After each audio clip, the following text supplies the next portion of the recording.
Assalamualaikum warahmatullahi wabarakatuh.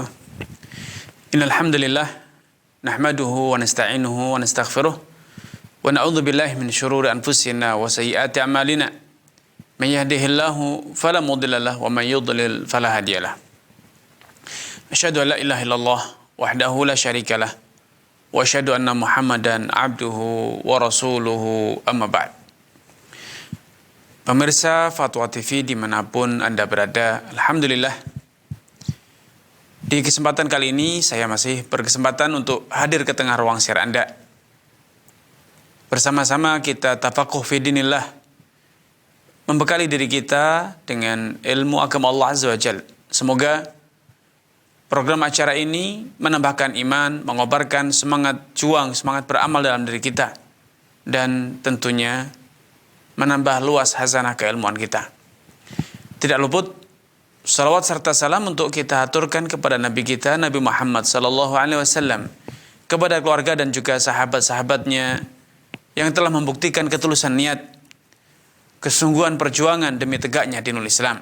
Semoga Allah Subhanahu wa taala menyatukan kita dengan sahabat Rasulullah sallallahu alaihi wasallam kelak di dalam jannahnya. Amin ya rabbal alamin.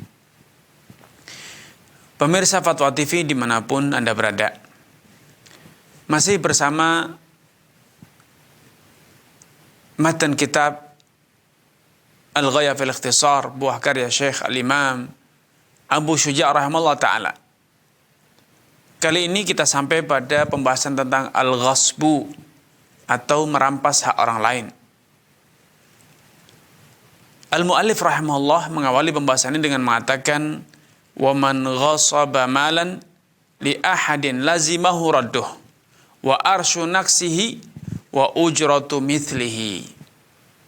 Kata beliau, siapapun yang mengghasab, merampas, menguasai malan, harta milik orang, lazimahu radduh, maka dia wajib mengembalikan. Wa arsyu naqsihi, dan kalau terjadi cacat, kerusakan atau penyusutan pada barang yang dirampas tersebut, yang dikuasai secara paksa, secara zalim tersebut, maka orang yang mengambil tanpa izin berkewajiban untuk mengganti rugi atas kerusakan, cacat atau penyusutan yang terjadi pada barang yang dia rampas itu. Wa ujratu mithlihi, dan kalau dia telah menggunakan barang tersebut, maka dia harus mengembalikan barang itu beserta uang sewanya. Beserta uang sewanya. Ya. Pembahasan ini, pembahasan tentang al-ghasbu, menguasai hak orang lain, harta orang lain, tanpa izin, tanpa restu, tanpa alasan yang dibenarkan. Ini adalah satu pembahasan yang begitu indah, mencerminkan bahwa Islam adalah agama yang menghargai hak asasi manusia, hak kepemilikan manusia. Al-Mu'allif, penulis di sini mengatakan, man ghasaba malan li ahadin, siapapun yang mengambil dengan paksa, mengambil tanpa izin harta seseorang. Beliau tidak membatasi muslim atau kafir, tetapi beliau menggunakan kata-kata li ahadin, milik seseorang. Yang ini berarti penjelasan ini mencakup harta itu milik muslim atau milik non-muslim, muslim atau kafir, sama saja. Selama itu adalah harta dia, sah milik dia, kemudian Anda ambil dengan tanpa izin, Anda gunakan, Anda kuasai, Anda manfaatkan tanpa izin, maka ini disebut dengan al-ghasbu. Disebut dengan al-ghasbu, ghasab. Mungkin Anda bertanya, apa beda al-ghasbu dengan mencuri? Ya, apa bedanya al-ghasbu dengan mencuri? Perbedaannya sangat tajam. Mencuri itu adalah akhdhu malil ghair khufyatan, mengambil harta orang lain dengan cara sembunyi-sembunyi tanpa sepengetahuan di tempat yang sunyi, mencari kesempatan tatkala tidak ada yang melihat, kemudian dia masuk mengendap-endap, atau di saat tidak ada yang melihat kemudian dia ambil. Ini namanya mencuri, sariqah. Dan itu hukumnya berbeda. Sedangkan al-ghasbu itu adalah mengambil harta orang lain dengan terang-terangan. Bahkan kadangkala, saya katakan kadangkala, menggunakan kekuatan atau pengaruh jabatan. Baik jabatan formal ataupun jabatan informal seperti tokoh atau yang serupa. Ketika pengambilan harta ini dengan terang-terangan, bukan dengan senjata, ya, dengan terang-terangan dia ambil tanpa izin, ada yang melihat sehingga tidak memenuhi kriteria pencurian. Karena al-ghasbu itu dilakukan secara terang-terangan, tanpa harus mengendap-endap mencari kesempatan tanpa perlu. Ini namanya al-ghasbu. Ada yang melihat di depan orang banyak, ada yang menyaksikan di siang hari atau di tempat terbuka, itu namanya al-ghasbu. Nah, al-muallif rahimahullah mengatakan siapapun yang mengambil harta, menguasai, menggunakan harta milik seseorang, muslim atau non-muslim, maka lazimahu radduh, dia wajib mengembalikan. Karena urusan hak kepemilikan, urusan pemanfaatan harta, itu kaitannya dengan kepemilikan. Dan Islam agama yang menghargai hak umatnya, hak manusia. Tidak boleh hartanya digunakan, diambil, dimanfaatkan, apalagi dimusnahkan, kecuali atas izin. Allah Subhanahu wa taala berfirman, "La ta'kulu amwalakum bainakum bil batil."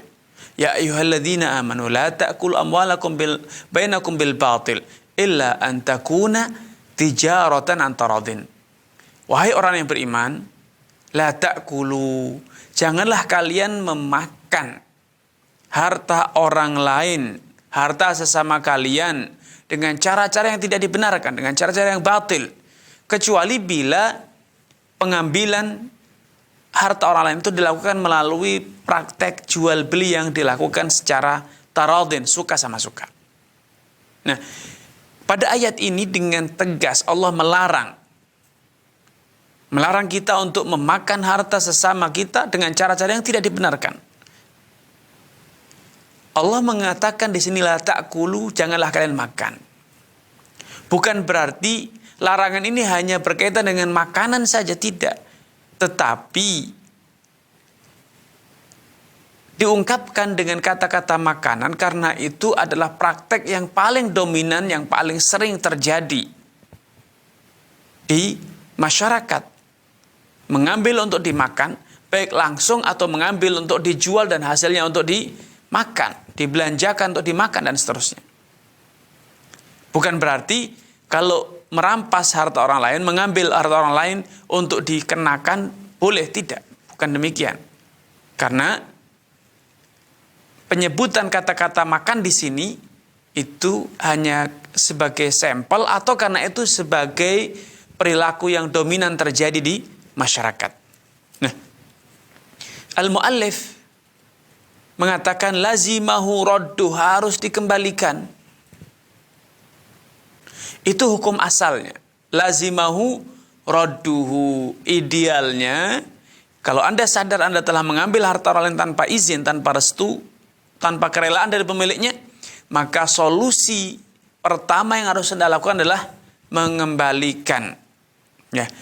Di sini al-muallif tidak menyebutkan, penulis Al-Imam Abu Syuja tidak menyebutkan mengembalikan fisik barangnya atau mengembalikan nilainya. Tetapi dari konteks pernyataan mu'allif kita bisa dapatkan bahwa idealnya pengembalian itu adalah dengan mengembalikan fisik barangnya. Sehingga pada keterangan selanjutnya beliau mengatakan wa arsyu naksihi, mengembalikan fisik barangnya, dan juga ganti rugi atas kekurangan atau cacat atau misalnya penyusutan yang terjadi pada barang tersebut. Wa ujratu mithlihi, dan bahkan upah pemanfaatan barang tersebut selama berada di tangan al-ghasib, di tangan orang yang merampas atau mengambil tanpa izin. Contohnya misalnya Anda mengghasab, Anda mengambil kendaraan orang, motor, tanpa izin selama 1 pekan. Maka Anda harus mengembalikan motor tersebut. Dan kalau ternyata terjadi cacat, misalnya spionnya patah, maka Anda harus ganti rugi, dibelikan spion yang sama, atau Anda membayar senilai spion agar pemiliknya bisa membeli kembali spion yang sesuai sama dengan yang Anda rusakkan. Wa ujratu mithlihi, dan Anda bukan sekedar mengembalikan fisik barangnya, Anda juga harus mengembalikan nilai sewa motor tersebut selama ada di tangan Anda. Sehingga Anda perlu mengetahui berapa nilai sewa motor itu kalau disewakan kepada masyarakat. Wajarnya berapa?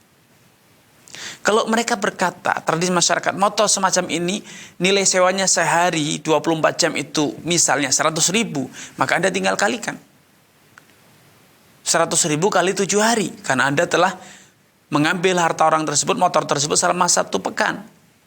Berarti motor kembali beserta ganti rugi cacat yang terjadi beserta nilai sewa motor tersebut selama 1 pekan.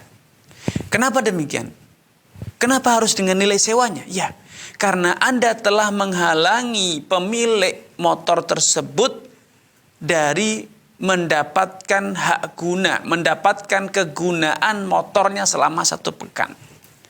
Karena Anda perlu ketahui, Anda perlu ingat, dan semua orang saya yakin sudah memahami hal ini, bahwa yang namanya harta itu terdiri dari 2 unsur. Fisik bendanya, fisik harta tersebut, motornya, dan manfaatnya. Betul, Anda telah mengembalikan motornya utuh, tidak ada yang cacat, tetapi kegunaan motor selama 1 pekan yang seharusnya pemiliknya bisa menggunakannya untuk pergi kerja dan memenuhi kepentingannya, akhirnya terpaksa harus sewa atau mungkin harus pinjam dari orang lain untuk bisa mobilisasi. Maka di sini Anda sungguh tepat ketika Al-Mu'allif Al-Imam Bushairi mengatakan Anda juga wajib mengganti nilai sewa dari motor tersebut selama motor itu berada di tangan Anda. Karena Anda telah merusakkan atau telah mengambil kegunaan motor tersebut atau menghalangi pemiliknya dari mendapatkan menggunakan motor tersebut, berarti Anda telah sama saja telah mengambil hak orang yang itu memiliki nilai jual. Sehingga Anda harus menggantinya. Ya, sekali lagi, alasan harus mengembalikan atau mengganti rugi nilai sewa motor selama berada di tangan Anda, karena manfaat kegunaan motor itu adalah bagian dari kekayaan. Karena itu betapa banyak orang yang menyewa, bukan membeli motor tapi menyewa motor. Bukan membeli rumah tetapi menyewa rumah. Sehingga ketika pemilik rumah, pemilik motor Anda halangi dari memanfaatkannya, mendapatkan kegunaan hartanya, berarti Anda telah menghilangkan harta orang. Ketika Anda menghilangkan, berarti Anda harus menggantinya. Rasulullah SAW suatu hari memberikan arahan, memberikan penjelasan tentang salah satu model, salah satu perilaku ghasab, yang itu menggambarkan bahwa ghasab, mengambil manfaat, mengambil harta orang itu bukan hanya pada benda-benda yang bisa dipindah tangankan, bisa dipindah tempatkan seperti motor, pakaian dan serupa, tetapi al-ghasbu merampas harta lain itu juga bisa berlaku pada properti rumah, tanah, lahan pertanian atau yang lainnya. Rasulullah SAW bersabda, "Man dzalama shibran min ardin tuwiqahu yaumal qiyamah min sab'i aradin." Siapapun yang merampas, mengambil, menguasai sejengkal tanah milik orang lain, maka kelak di hari kiamat, kalau dia tidak kembalikan, kalau dia tidak minta dimaafkan, maka dia akan dipikulkan kepadanya tanah yang dia rampas tersebut, tanah yang dia kuasai tersebut sebanyak 7 lapis. Ya, karena para ulama telah menjelaskan bahwa siapapun yang memiliki sebidang tanah, maka dia memiliki sebidang tanah tersebut hingga tembus ke lapis ke-7 dari bumi ini. Itu hak dia. Sebagaimana hak dia adalah juga terus ke atas hingga langit yang ke-7. Itu hak dia. Tidak boleh ada yang menghalang-halangi dia untuk memanfaatkan udara yang ada di atas tanah dia hingga ke langit sana. Karena dalam hadis tadi, siapapun yang merampas tanah, walaupun hanya sejengkal, maka tanah itu akan dikalungkan kepada dia kelak di hari kiamat sebanyak 7 lapis tanah yang ada di dunia ini. Ya, ini membuktikan bahwa ghasab bukan hanya berlaku pada benda-benda yang bisa dipindahkan, bisa dimobile, bisa dipindah tempatkan, tetapi juga berlaku pada properti. Ya, dan di sini al-muallif rahimahullah menjelaskan bahwa solusi yang paling ideal dari ghasab adalah mengembalikan barangnya, mengganti rugi cacat yang terjadi atau penyusutan yang terjadi pada barang tersebut, dan membayar nilai sewa selama barang tersebut ada di tangan Anda. Ini solusi paling ideal.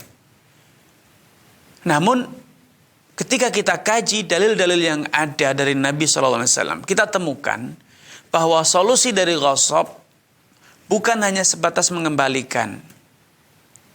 Karena walaupun mengembalikan itu adalah solusi ideal, itu yang paling ideal, paling bagus. Sehingga barang dapat kembali kepada pemiliknya, pemiliknya bisa memanfaatkan barang kembali seperti sedia kala. Sehingga Anda betul-betul selesai dari tanggung jawab dosa ghasab. Namun ada solusi alternatif bagi yang tidak bisa menyelesaikan ghasab sesuai dengan yang dijelaskan oleh mu'alif di sini, yaitu dengan cara minta maaf. Rasulullah SAW bersabda, "Man kanat lahu madlamatun li akhihi falyatahallal minhu al-yawm qabla an ya'tiya yawmun la dirhama fihi wala dinar." Siapapun yang pernah melakukan satu tindak kezaliman, baik dengan menyakiti, menumpahkan darah, menodai kehormatan, atau merampas harta kekayaan seseorang, maka Nabi memberikan arahan, falyatahallal minhul yaum, hendaknya segera dia minta dihalalkan, minta dimaafkan. Baik dengan cara mengembalikan barangnya, atau bisa jadi kalau memang itu memungkinkan, yaitu minta maaf.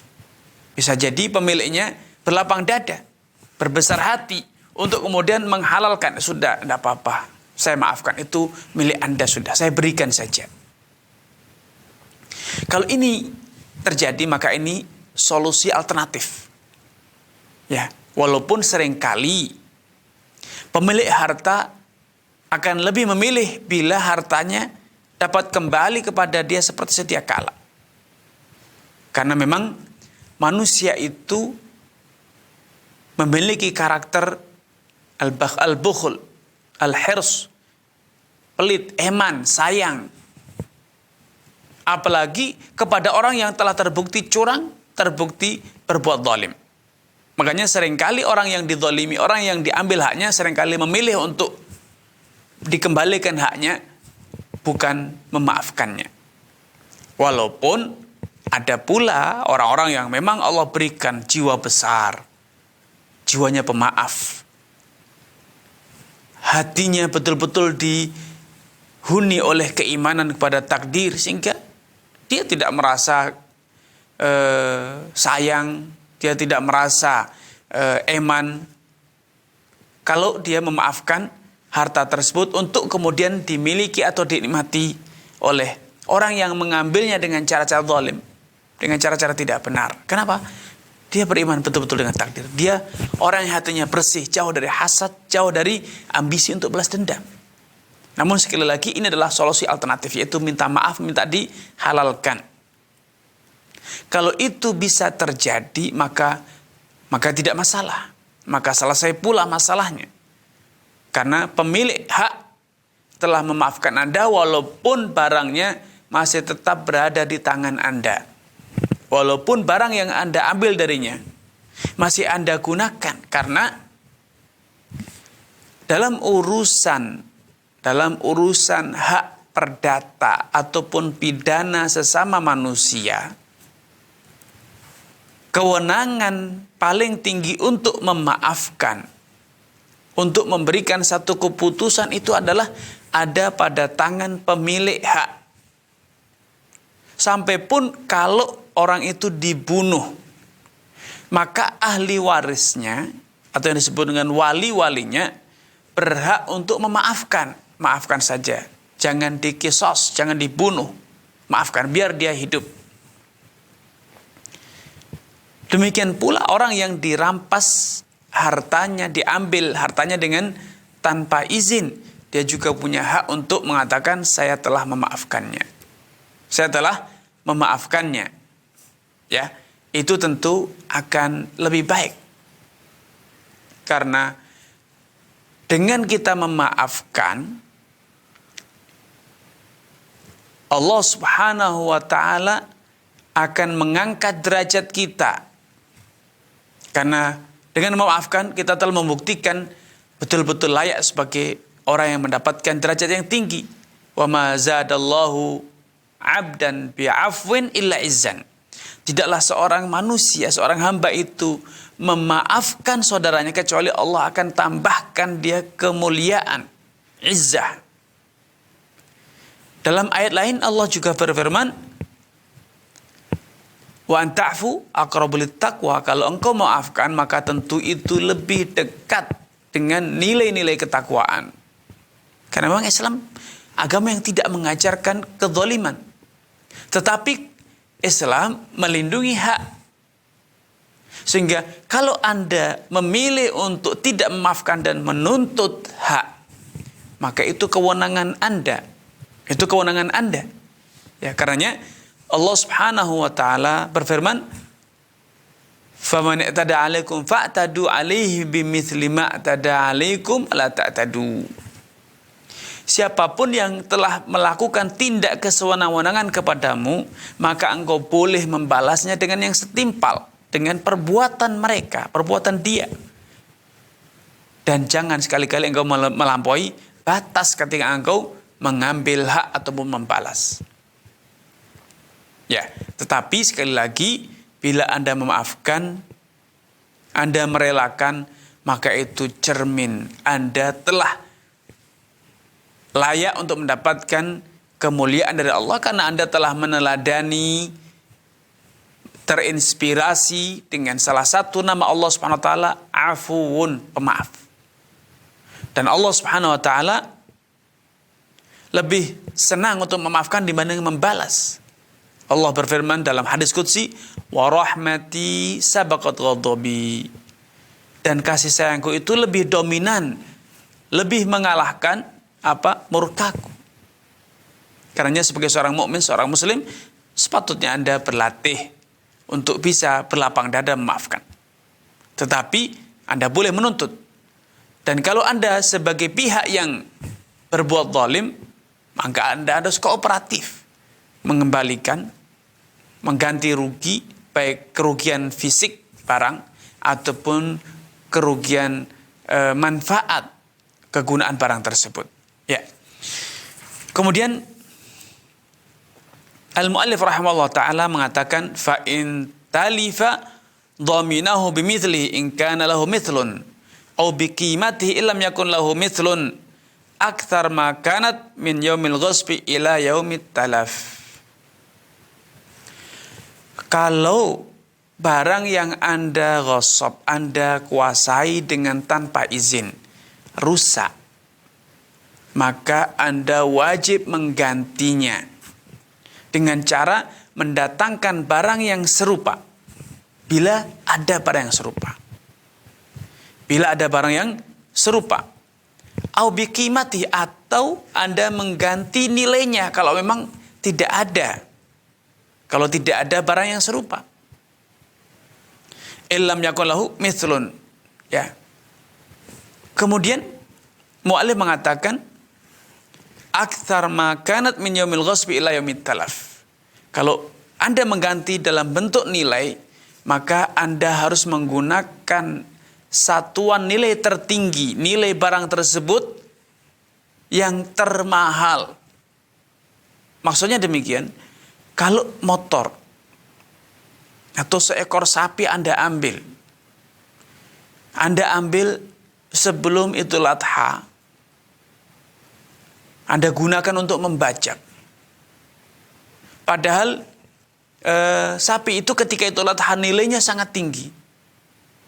Setelah Idul Adha, setelah 1 bulan Idul Adha, Anda kembalikan. Dan ternyata Anda kesulitan untuk mendapatkan sapi yang serupa. Maka Anda boleh menggantikan dengan nilai sapi tersebut dengan acuan nilai apa? Acuan nilai sapi tersebut termahal. Acuan nilai termahal sapi tersebut yaitu ketika hari-hari Idul Adha. Kalau sebelum Idul Adha dan setelah Idul Adha sapi itu dinilai misalnya 20 juta. Tapi ketika Idul Adha dinilai 30 juta, maka Anda harus mengganti 30 juta. Kenapa demikian? Karena pemilik sapi sebetulnya memiliki peluang untuk mendapatkan nilai tersebut ketika Idul Adha, yaitu menjualnya. Namun karena sapinya Anda ghasab, Anda ambil dengan tanpa izin, Anda kuasai dengan tanpa restu dari pemilik, maka pemilik sapi kehilangan potensi, kehilangan peluang untuk menjual sapi itu di hari Idul Adha, sehingga dia tidak bisa mendapatkan nilai 30 juta. Maka Anda bukan mengganti dengan nilai 20 juta, tapi Anda harus mengganti dengan nilai 30 juta. Ya, ini dalam kondisi idealnya. Tetapi ketika ada kesepakatan Anda dengan pemilik barang, Anda minta maaf, datang ke kooperatif, Anda tawarkan mau diganti barang yang serupa atau diganti uangnya saja, maka Anda boleh menuruti pilihan dari pemilik barang. Kalau pemilik barang mengatakan lebih baik Anda ganti dengan uang saja, saya akan belikan motor lain yang baru dan lebih bagus, maka Anda ikuti. Akan tapi yang perlu digarisbawahi di sini bahwa pilihan tersebut adalah kewenangan dari korban, yaitu orang yang Anda ambil hartanya dengan tanpa izin. Dialah yang berwenang memilih, bukan Anda. Kalau dia mengatakan saya milih untuk diganti dalam bentuk nilainya saja, itu Anda harus ikuti. Kalau dia katakan saya harus mendapatkan barang yang serupa, maka Anda harus ikuti. Karena Anda berada di pihak yang salah, pihak yang zalim. Padahal Nabi SAW telah bersabda, laisa li'irkin zalimin haqqun. Orang yang melakukan satu tindak kezaliman itu tidak punya hak untuk menentukan pilihan. Ya, pilihan itu ada di tangan orang yang terzalimi, bukan yang berbuat zalim. Ini yang bisa kami sampaikan pada kesempatan kali ini. Semoga Allah Subhanahu wa taala menambahkan taufik, hidayah kepada Anda dan seluruh pemirsa Fatwa TV dimanapun Anda berada. Kurang dan lebihnya saya mohon maaf. Billahi taufiq wal hidayah. Wassalamualaikum warahmatullahi wabarakatuh.